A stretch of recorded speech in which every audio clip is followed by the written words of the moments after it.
All right, think the idea of bringing Gitmo guys here isn't popular? Well, try the price tag. $100 million.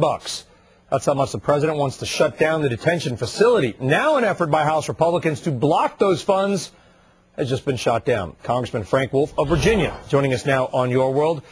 Congressman, seems reasonable. Don't give the money to possibly send these guys here.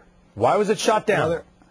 Well, there are two issues. One, they had a group of detainees who were part of a very violent terrorist group, the Eastern Turkestan Islamic Movement, all who have trained in al-Qaeda training camps in Tora Bora. They were going to release them out into the public here in America.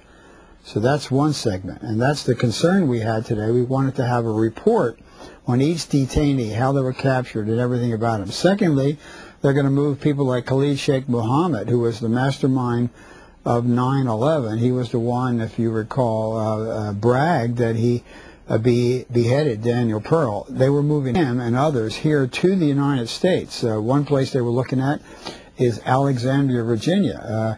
And the people of Alexandria really don't want Khalid Sheikh Mohammed or someone like that in Alexandria. There also is a concern that what they're doing now on these, they may very well do for people that are in Bagram. So we're just asking, my amendment just said, let's give us a report to the Congress by the middle of the year so the Congress can see where they're going to be taken, what are the security provisions. You may very well remember Officer Pepe was stabbed in the eye by one of the World Trade people. Also, Sheikh Rahman was giving signals with regard to other terrorist attacks when he was in prison.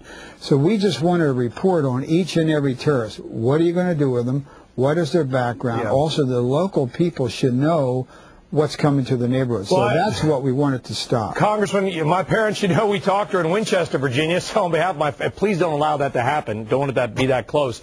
But I got to ask you, this doesn't seem like a partisan issue. Why is it turning into one? Let's not release... I don't know. I'm not saying they're all terrorists, right? There's been a lot of speculation. Who knows who's down at the Gitmo? Point is, why spend U.S. taxpayer dollars to risk it, to put these people into our general population? Why is that a partisan issue?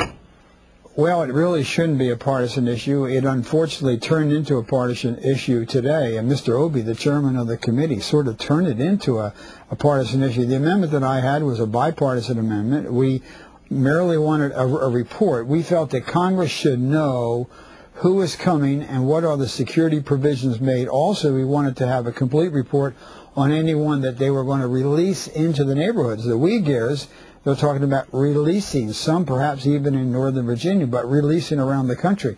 So it really should not have been a partisan issue. I think that something happened today, which I think is very unfortunate. I said at the end of the committee, I was concerned that this committee had in the past been bipartisan, that it turned into a very partisan and somewhat, I might say, a surprising turn that it took. So it ought not be. This should be an issue keeping America secure and safe, and before anyone is moved, and we know they are going to be moved, before they're moved, let's get a report on where they're going to go and what the security provisions should be. All right, Congressman Frank Wolf of Virginia, keep fighting. We do appreciate it. Thank you. All right.